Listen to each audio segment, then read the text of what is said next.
Welcome to Podium. Assalamualaikum warahmatullahi wabarakatuh. Welcome to Podium, podcast psikologi umum. Bertemu lagi dengan aku Opal. Dan aku Rere.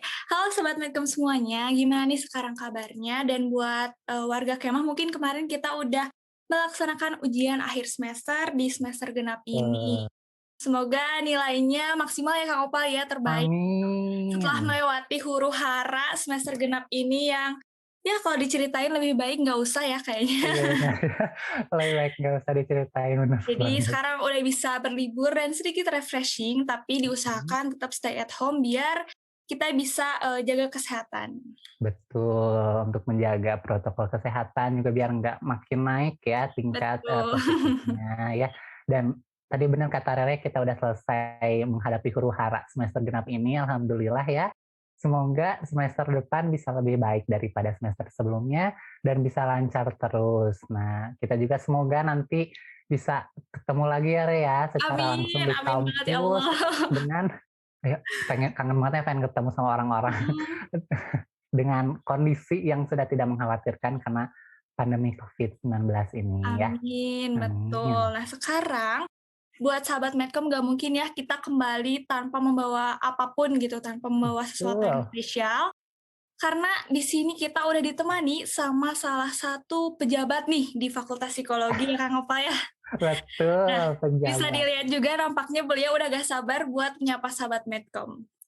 Oke, di sini betul. kita udah bersama siapa Kang Opal? Di sini kita sudah bersama dengan Ketua BMF Psikologi Universitas Islam Bandung, Fakultas Psikologi Universitas Islam Bandung, periode 2020-2021, yaitu Muhammad Farhan Farisan. Halo Kang Farhan. Yeay. Halo, gimana kabarnya Rere dan Nopal? Alhamdulillah Alhamdulillah baik. baik. Kang Farhan gimana kabarnya Kang? Ya, alhamdulillah saya juga baik di sini, sedang melaksanakan protokol kesehatan ya, jadi nggak kemana-mana juga. Terus ya sekarang juga COVID-19 di Bandung ini sekarang lagi meningkat dan Betul. sekarang udah zona merah lagi ya. Iya, Mm-mm. udah di lockdown lagi ya sama Kang Iya, udah di Emil. lockdown lagi, jadi harus jaga kesehatan lah. Mhm. Kayak gitu. Baik. Nah, tadi kita udah sedikit perkenalan dikit ya tentang Kang Farhan. Mangga mungkin dari Kang Farhannya boleh perkenalan diri biar lebih akrab lagi dengan sahabat Medcom. Oke, mungkin udah pada kenal kali ya sama saya. Siapa yang gak kenal Kang Farhan ya? Ya, perkenalan diri lagi secara formalitas mungkin. Nama saya Muhammad Farhan Farisan. Di sini saya menjabat sebagai Ketua Umum Badan Eksekutif Mahasiswa Fakultas Psikologi Universitas Islam Bandung tahun periode 2020-2021. Di sini juga saya sebagai mahasiswa Fakultas Psikologi angkatan 2018. Gitu, Pak. Iya. Oke, mantap. Nah, Kang, kan Akang sekarang masih nih menjabat sebagai Ketua BEM Fakultas Psikologi Unisba. Kesibukannya apa aja nih, Kang? Kesibukannya ya gitulah, rapat, belajar, ya pendidikan yang utama, terus rapat-rapat, terus datang ke proker sebagai perwakilan, terus jadi konseptor juga di BEM. Ya, nggak sibuk sebenarnya, gabut. Oke, gabut. Oke, Gabutnya gabut. Kang Kenapa Farhan kayak gitu ya, Kang ya? gabutnya ini ya, produktif ya?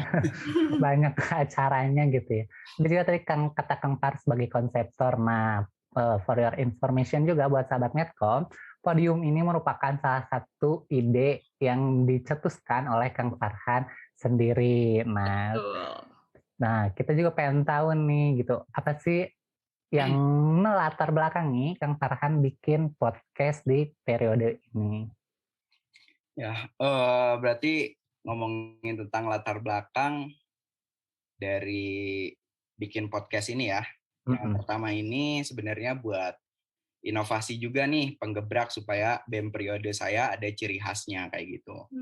Terus yang keduanya, kita perlu tahu bahwa Indonesia ini berada di peringkat ke-62 rendah literatur gitu. Hmm. Jadi saya ada gebrakan gimana caranya orang tetap dapat informasi, tapi bukannya bukannya nggak boleh baca gitu.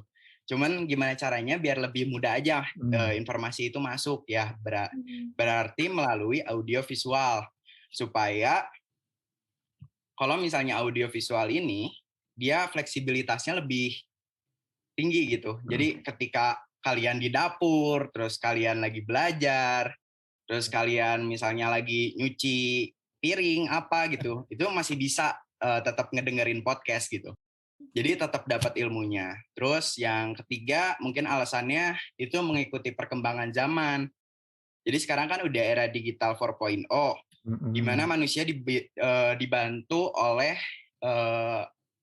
AI atau artificial intelligence. Jadi apa-apa tuh kita bakalan ngegunain platform media sosial, terus bantuan-bantuan dari teknologi kayak gitu. Jadi aku di sini intinya ngikutin perkembangan zaman gitu. Jadi supaya nggak boring di perilaku kayak gitu.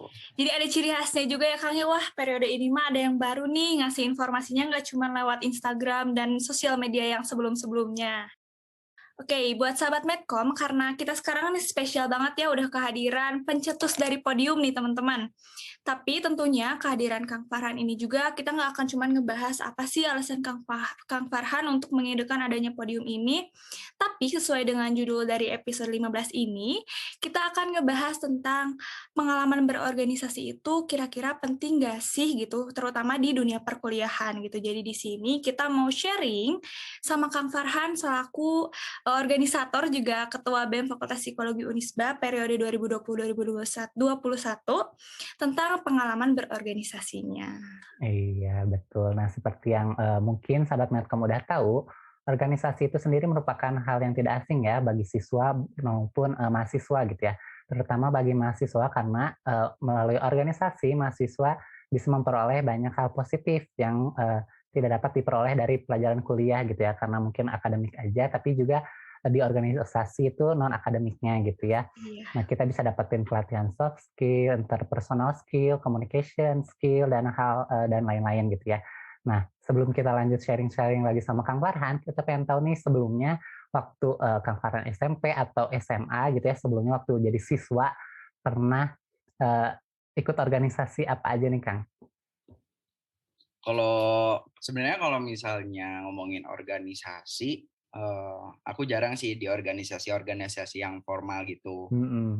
Paling yang formalnya selama SMA mungkin ya, itu eskul, tapi itu bukan disebut eskul juga karena udah ada strukturnya, terus udah ada prokernya, visi misinya, jadi itu bisa disebut sebagai organisasi kayak gitu. Dan aku tergabung di Keamanan 5.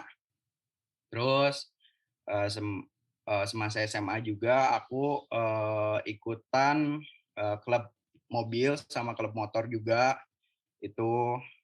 Terus ya kuliah sekarang ya jadi BEM gitu. Aku lebih banyak di kegiatan-kegiatan eksternal sih, kayak sosial, terus pendidikan, terus kayak gitulah semacamnya gitu.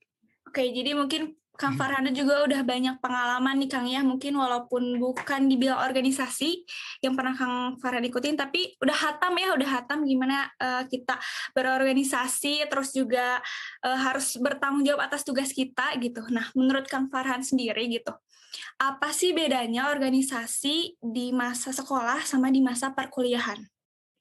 Ya, ngomongin tentang perbedaan, mungkin sedikit ya perbedaannya. Kalau misalnya perbedaannya mungkin lebih ke arah nama kelembagaannya aja. Kayak misalnya eksekutif di sekolah namanya OSIS, eksekutif di perkuliahan namanya BEM, legislatif di sekolah itu namanya MPK, dan legislatif di perkuliahan itu DAM gitu. Dan di atasnya kemahasiswaan, ya sama aja sebenarnya, cuman yang ngebedain antara perkuliahan ini, kita ini kalau misalnya bikin program kerja ini berdasarkan dari Tridharma perguruan tinggi. yaitu pendidikan, pendidikan pengajaran, penelitian pengembangan, dan pengabdian masyarakat. Terus dari tugas organisasi, kalau misalnya di perkuliahan ini lebih kompleks. Kalau misalnya di dunia di sekolah itu cuman kita ke siswa doang gitu. OSIS itu pengabdiannya ke siswa doang, terus untuk nama alma mater di perkuliahan juga sebenarnya sama, cuman kita ini harus mengerti isu-isu di dalam kampus, terus isu-isu sosial yang terjadi di masyarakat, misalnya kemarin ada Omnibus Law, RKUHP, dan sebagainya gitu. Kita juga harus mengerti tentang itu, tentang politik juga. Kayak gitu sih perbedaannya. Jadi kalau misalnya di perkuliahan lebih kompleks aja gitu. Cuman sama aja kalau secara kelembagaan. Iya, jadi emang perbedaannya dikit ya gitu ya. Jadi kalau secara kelembagaan mah sama aja, cuma beda nama gitu ya, dari sekolah mah sama OSIS gitu, di sini di perkuliahan BEM gitu. Nah, mungkin dari beberapa mahasiswa juga gitu ya, ada yang ingin ikut organisasi seperti Kang Farhan gitu ya, tapi ada yang masih minder atau ragu untuk ikut organisasi karena mungkin sebelumnya waktu SMP atau SMA-nya belum pernah ikut organisasi. Nah, menurut Kang Farhan sendiri gitu, penting nggak sih gitu pengalaman berorganisasi ketika masa perkuliahan ini? Kalau menurut saya itu sangat penting sih organisasi, karena sejujurnya saya sendiri dapat banyak pengalaman dan ilmu-ilmu gitu dari organisasi, baik secara manajemen waktu, manajemen skala prioritas, terus manajemen emosi, terus skills juga bisa meningkat, terus gimana caranya saya beradaptasi dengan lingkungan yang baru, itu juga berkaitan dengan communication skills gitu. Jadi sangat-sangat penting, karena ketika kalian berorganisasi, kalian berelasi dengan orang-orang baru, dan di situ komunikasi kalian diuji gitu. Gimana caranya kita bisa ngajak orang lain supaya satu tujuan nih sama kita. Misalnya saya punya ini, orang lain juga pengen sama gitu kayak kita, dan kita ini ngekomunikasiinnya kayak gimana. Nah, di organisasi itu diajarin, dan misalnya kalian butuh apa, misalnya relasi di BUMN. Nah, kalian bisa dapetin di BEM gitu, dengan cara kalian bertemu dengan orang-orang baru, terus berdiskusi, bikin forum.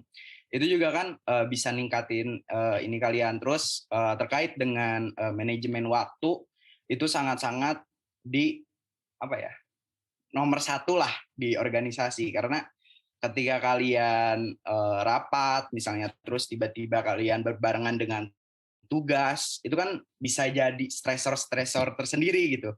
Dan gimana caranya kalian memanajemen waktu itu, kapan kalian harus mengerjakan tugas dan kapan kalian harus berorganisasi. Tapi sejujurnya kalau saya pendidikan yang utama gitu, organisasi nomor kedua. Karena percuma kalian organisasi bagus tapi pendidikan kalian bobrok gitu ya, sama aja jadinya gitu, nggak jadi apa-apa. Mendingan kalian pendidikan tinggi, tapi kalian punya pengalaman organisasi gitu. Nggak usah terlalu expert, tapi kalian tahu esensi ketika kalian berorganisasi kayak gitu. Terus adanya tadi kan udah ngebahas tentang waktu dan skala prioritas. Sekarang manajemen emosi.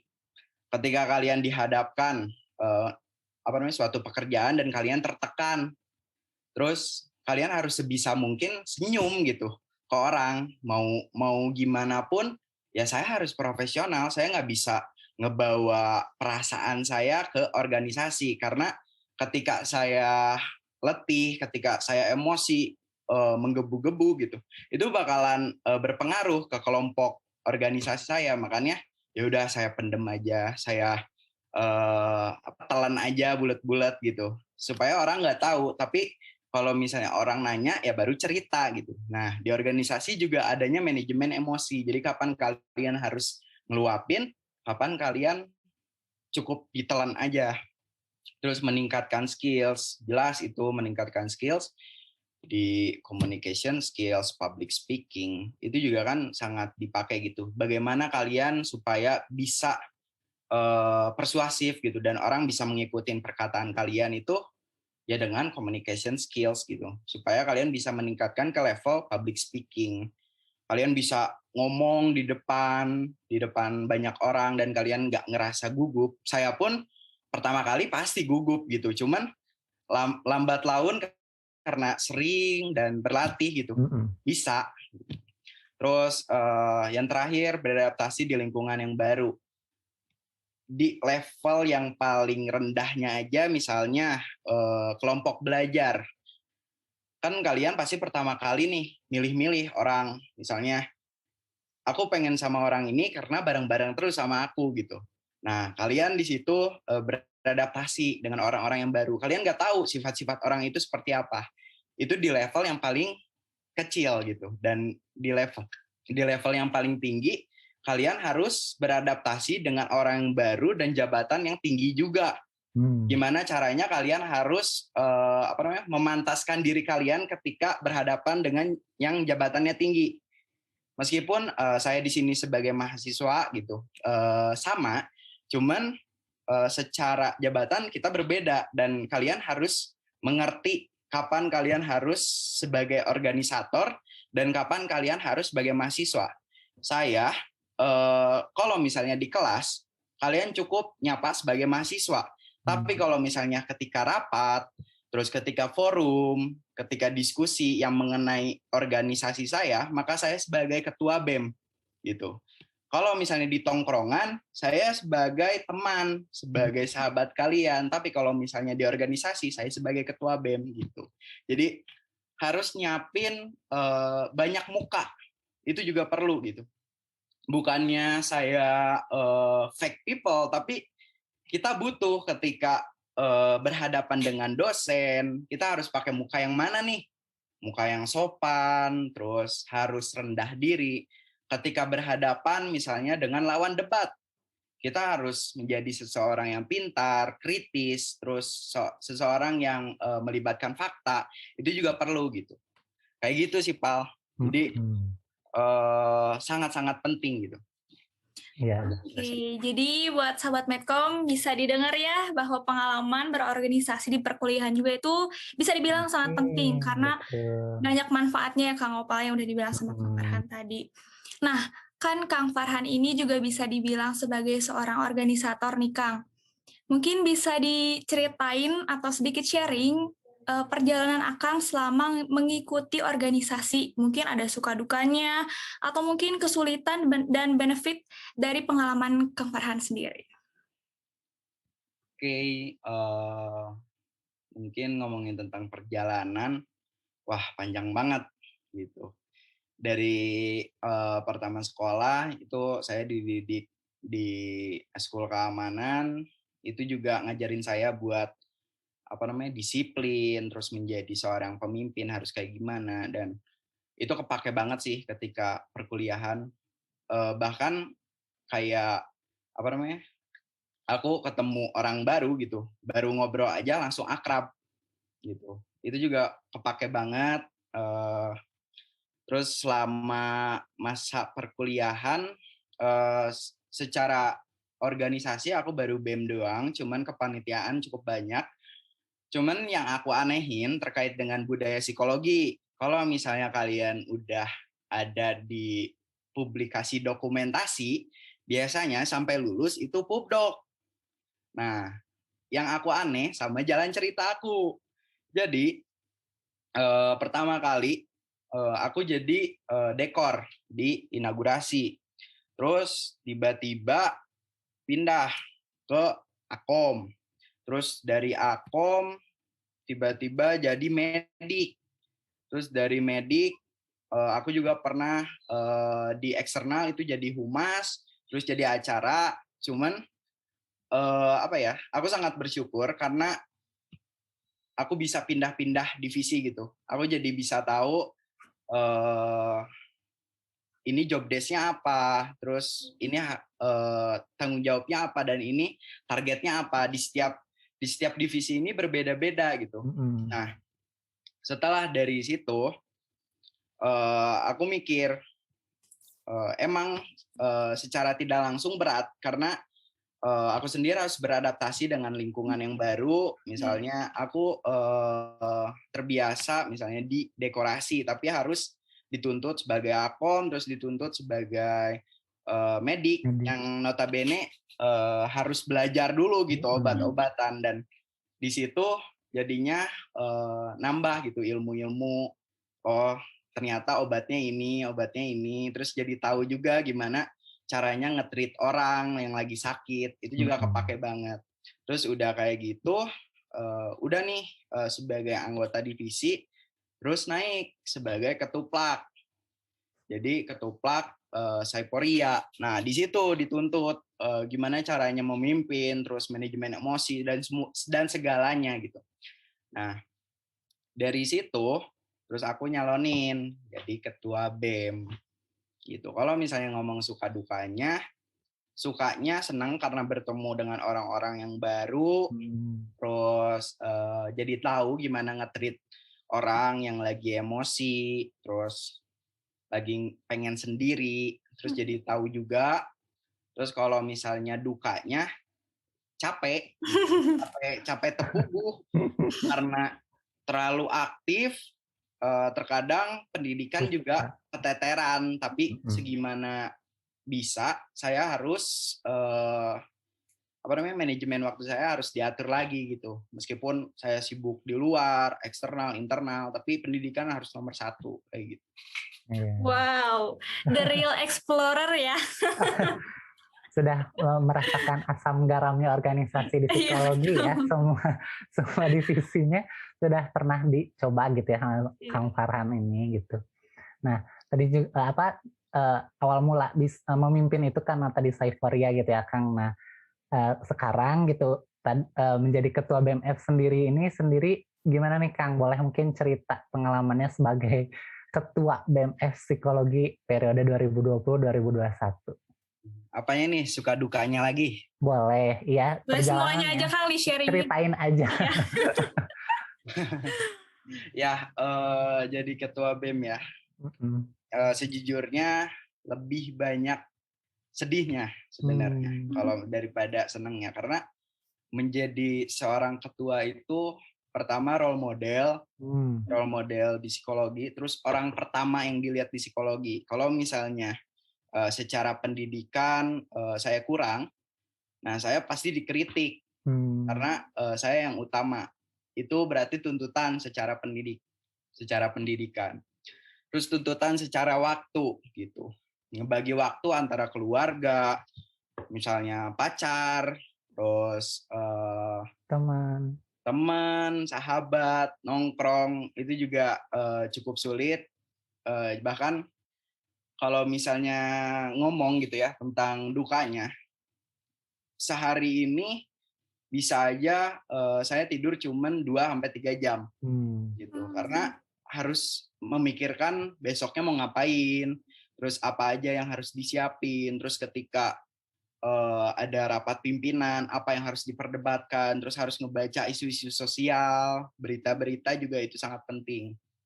Cuman sukanya ini kalau misalnya aku rasain ya, aku ngelihat perkembangan anggota-anggota aku kayak yang biasanya diem, terus tiba-tiba dia bisa berkomunikasi, terus yang biasanya emosinya meledak-ledak, tapi ketika berdebat dia bisa ngeredam emosinya dan dia bisa berdebat dan dia menyerang argumentasi bukan si personalnya gitu. Itu juga nilai plus buat aku. Cuman kalau misalnya ngomongin tentang capek, jelas sangat capek jadi ketua BEM gitu. Cuman di balik capeknya itu, ya itu mah udah konsekuensi. Kamu dari awal udah masukin CV, terus di CV itu udah ada visi misi, udah ada tujuan kamu mau masuk BEM. Masa ketika di BEM, ketika capek ngeluh gitu. Apalagi tuntutan ketua BEM ini emang nggak ada larangan untuk mengeluh, cuman ada tuntutan sosial. Ketika ketua BEM ini mengeluh, anggotanya pasti ikut mengeluh juga. Ketuanya juga kayak gini, ketuanya juga hare-hare, jadi ya udah gitu, nggak usah terlalu ini. Nah, jangan kayak gitu. Jadi ketua tuh pertama harus selalu terlihat ceria, terus harus emang paling pinter gitu. Tapi pinter di sini tuh bukan pinter secara general gitu, secara umum, tapi kita harus pinter di satu bidang. Nah, ketua BEM ini harus ada tuntutan itu. Terus harus punya banyak muka yang tadi udah aku jelasin. Kapan aku harus ngomong secara tegas, terus harus menye-menye, ya itu juga penting gitu. Itu untuk anggota aku beradaptasi dengan cepat supaya kan setiap orang ini berbeda gitu treatmentnya supaya bisa berkomunikasi. Nah, aku harus belajar dari setiap anggota ini. Misalnya anggota ini sukanya di-treatnya kayak gini, sukanya dipuji misalnya. Atau anggota ini sukanya ngomong personal, terus cerita tentang keluhannya gimana. Terus kalau misalnya aku sebagai ketua BEM yang utama itu sebenarnya fast respond gitu. Yang aku selalu tekenin gitu karena kita nggak akan pernah tahu menurut kita itu sepele. Misalnya orang ngehubungin kita menurut kita itu sepele. Misalnya dia cuma minta tugas misalnya. Cuman bagi dia bisa aja itu sangat urgensi gitu. Nah, segimana mungkin kita harus bisa ngebantu mereka. Sama seperti tugas saya sebagai ketua BEM, saya juga harus menerima aspirasi mahasiswa. Nah, di situ saya diuji. Saya harus tetap stay di HP, tapi saya juga harus tetap belajar juga gitu. Karena kita nggak akan pernah tahu orang yang sekarang kalian anggap rendah bisa aja nanti jadi direktur. Iya, betul. Makanya harus selalu berbuat baik ke orang. Karena kita nggak akan pernah tahu perkembangan karir mereka sampai di mana. Betul. Kayak gitu sih. Jadi harus bisa membantu segimanapun, tapi tetap love self. Jadi sebelum kalian ngebantu diri kalian sendiri dulu. Percuma kalian ngebantu orang lain tapi diri kaliannya hancur. Jadi tetap harus kalian dulu. Meskipun misalnya dalam berorganisasi kalian ngerasa capek, misalnya, aduh saya capek banget nih ngerjain tugas, terus deadline yang banyak sambil praktikum, kan itu mumet juga gitu. Tapi ya kalian butuh istirahat, tapi istirahat sejenak. Sejenak di situ kalian benar-benar profesional. Ketika kalian nongkrong, udah pikiran kalian nongkrong, jangan bawa-bawa praktikum di tongkrongan kalian. Ketika praktikum, ya udah kalian praktikum, gak usah inget-inget tongkrongan kalian kayak gitu. Jadi harus profesional. Jadi kalian harus bisa ngebedain mana waktu belajar dan waktu untuk bermain. Kalau misalnya saya, ketika saya mau bermain, saya harus selesain tugas saya dulu, misalnya di BEM atau di pendidikan. Saya bakal ngerjain laporan praktikum dulu, misalnya udah beres, baru saya refreshingnya keluar, saya nongkrong gitu. Jadi kalian harus bisa mungkin profesional terhadap diri kalian sendiri, karena itu penting juga gitu. Kapan kalian harus refreshing, kapan kalian harus bekerja. Karena saya tahu di dalam organisasi ini isinya bukan robot.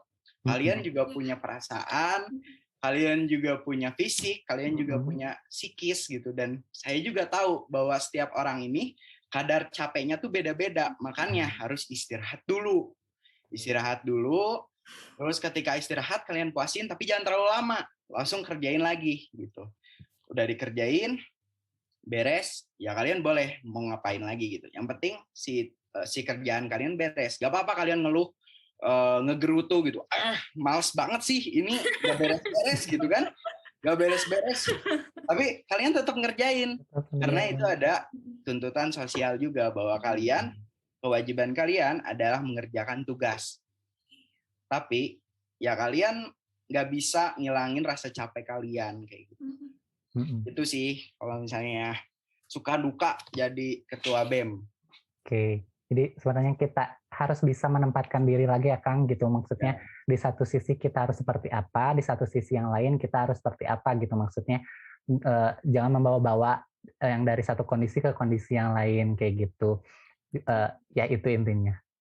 Iya, tadi Kang Farhan juga udah cerita ya suka dukanya organisasi, ikut organisasi, terus suka dukanya sebagai ketua BEM itu sendiri gitu. Nah, kita juga pengen tahu nih Kang, apa sih yang memotivasi Kang Farhan Farisan untuk mendaftarkan diri sebagai ketua BMF Psikologi Unisba gitu, Kang. Oke, motivasi. Mungkin ini fun fact juga ya, Iya. bahwa pertama kali sebenarnya saya bercanda gitu. Ditanya sama orang, Bercanda gimana? eh, Beh misalnya, cita-cita mau jadi apa? Mau jadi ketua BEM. Padahal bercanda gitu. Karena sejujurnya aku sendiri nggak begitu tertarik gitu dengan dunia organisasi. Cuman mungkin karena itu juga gitu dijabah sama Allah ya. Jadi doa ya. Bukan ada doa. Ketua BEM gitu. Padahal awalnya hore.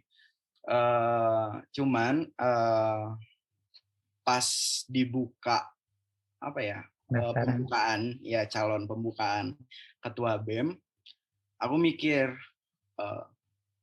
aku pengen si fakultas psikologi ini pengen jadi yang beda gitu, tapi dengan tangan aku sendiri gimana caranya.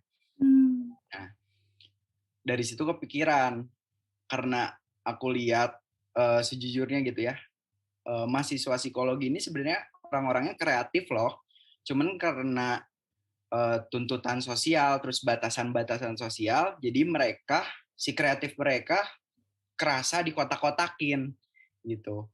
Yang harusnya dia bisa keluar, misalnya internasional, dia cuman regional doang, cuman sampai di situ doang. Nah, di situ juga jadi pemikiran gimana caranya saya jadi ketua BEM, saya bikin proker-proker yang inovasi, terus bisa ngemajuin, terus bikin seminar-seminar nasional yang bisa bikin si mahasiswa psikologi ini ngerasa bahwa mereka mampu loh bikin seminar nasional dengan kapasitas orang yang seluruh Indonesia gitu. Dan di situ pun jadi motivasi saya sebagai ketua BEM gitu.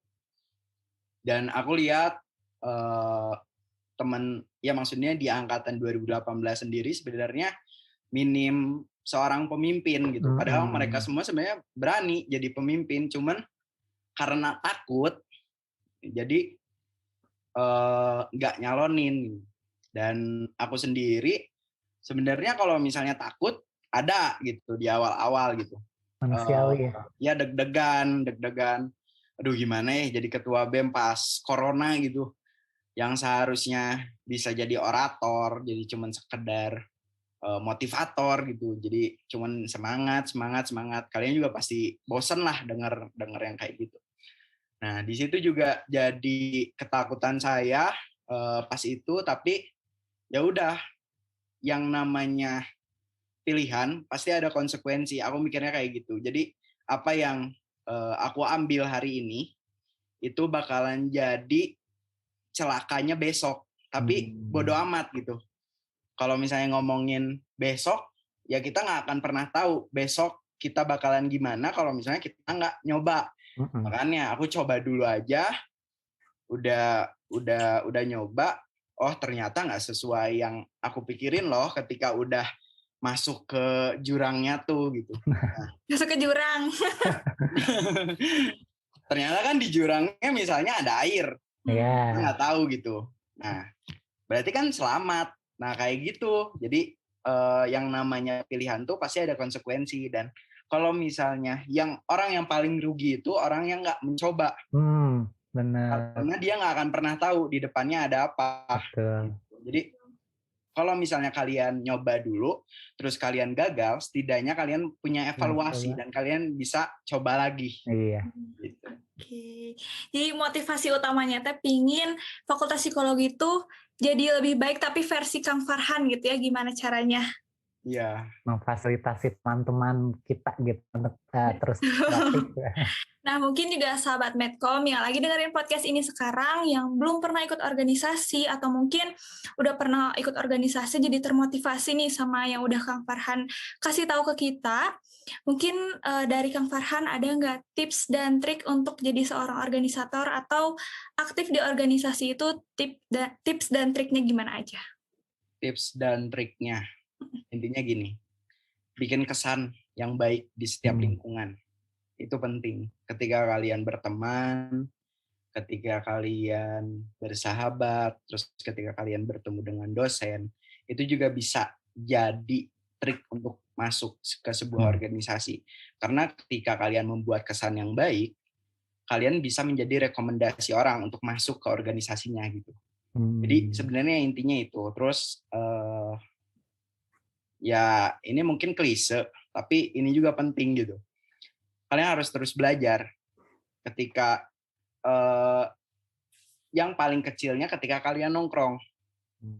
Dengan kalian nongkrong, misalnya kalian berdiskusi tentang isu-isu yang terjadi, terus kalian brainstorming satu sama lain, itu juga bisa meningkatkan daya pemikiran kritis kalian ketika nanti berorganisasi. Jadi nongkrong tuh bukan sekedar gibah doang gitu. Apa gibah, nggak masalah. Cuma setidaknya ada apa ya, nilai plus lah. Kita nongkrong tuh ada esensinya gitu ya Kang ya. Dapat apa. Jadi nggak sekedar nongkrong gibahin orang. Jangan sampai kayak gitulah. Apalagi di masa sekarang kalian udah punya target masing-masing gitu. Betul. Kalian mau jadi apa? Terus target kalian misalnya IPK-nya mau berapa? Terus mau masuk organisasi apa? Mau magang di mana? Terus nanti kerjanya mau jadi apa? Ada yang mau jadi aslab, ada yang mau jadi HRD, ada yang mau jadi BK gitu kan, maksudnya udah beda-beda. Jadi harus atur sedemikian mungkin kalian mau kayak gimana, itu bergantung sama diri kalian sendiri. Kalau misalnya ngomongin tentang tips and trick, itu pasti setiap orang berbeda-beda gitu. Saya ngomong A, orang lain ternyata treatnya B, itu kan pasti berbeda. Terus itu sih intinya, bikin kesan yang baik di setiap tempat. Kayak gitu. Memang first impression itu penting ya gitu, karena biasanya orang lihat awal gitu, nanti kesananya mikirnya ya dia orangnya emang kayak gitu, padahal kan belum tentu. Jadi ya kesan pertama lah yang menentukan gitu ya. Betul. Nah ini apa ya, berhubung gitu ya periode yang Kang Farhan pimpin ini gitu ya, sebentar lagi akan berakhir gini. Kita pengen tahu nih 3 kata dari Kang Farhan untuk BMF Psikologi Unisba periode 2020-2021 Kabinet Spirit ini nih Kang. 3 kata. Keren. Terus inovasi, berkembang. Yeay. Keren, inovasi, berkembang. Keren. Oke, seperti yang udah dibilang sama Kang Opal tadi gitu, bahwa bentar lagi kan kita di akhir periode nih Kang ya, pasti juga akan ada kaderisasi dan mungkin teman-teman angkatan 2019 dan 2020 juga ada beberapa yang udah berniat untuk melanjutkan gitu. Nah, mungkin dari Kang Farhan ada yang mau disampaikan ke teman-teman warga Kemah angkatan 2019 sama 2020.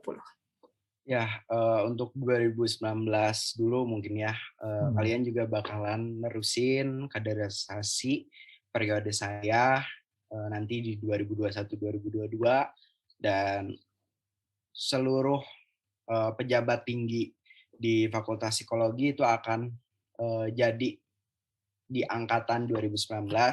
Jadi saya titipin ke kalian, pokoknya lakuin yang terbaik menurut kalian. Jangan pernah peduliin omongan orang kalau misalnya cuma sekedar kritik, cuma sekedar cemoohan. Tapi kalau misalnya dia ngasih solusi ketika mengkritik, itu baru boleh didengar gitu. Untuk angkatan 2019 dan 2020, ayo berorganisasi karena itu sangat penting. Dan kalian itu nanti ketika di lapangan kerja nanti, tuntutan yang ada di dalam organisasi itu bakalan kepake di lapangan gitu.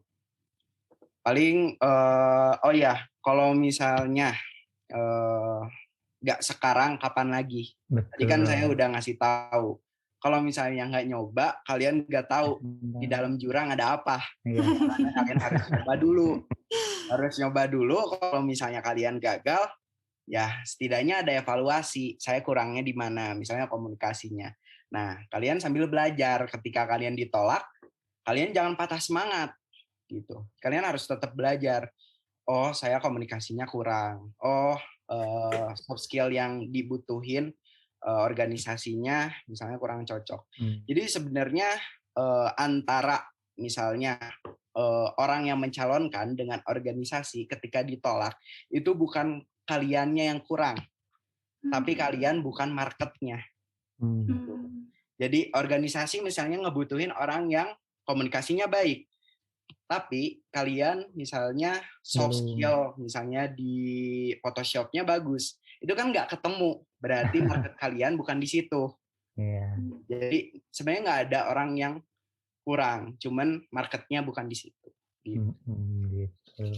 Iya tuh, untuk teman-teman angkatan 2019-2020 didengerin ya pesan dari Ketua BMF Psikologi Fakultas Psikologi Universitas Islam Bandung 2020-2021. Nah, tadi kan Kang Farel udah bilang 3 kata untuk BMF-nya sendiri. Nah, kita pengen tahu nih 1 kata aja buat podium. Ayo, apa? Ayo. Mantap. Podium mantap. Oke.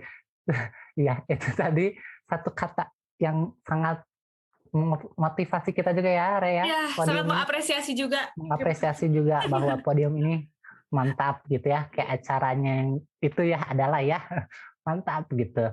Nah, baik, sepertinya seperti biasa ya Rea, karena waktu juga biasanya memisahkan kita gitu ya. Dan buat teman-teman semua sahabat Medcom, ditunggu ya pembahasan dan obrolan kita selanjutnya yang pastinya nggak kalah menarik dan informatif. Ya, betul banget.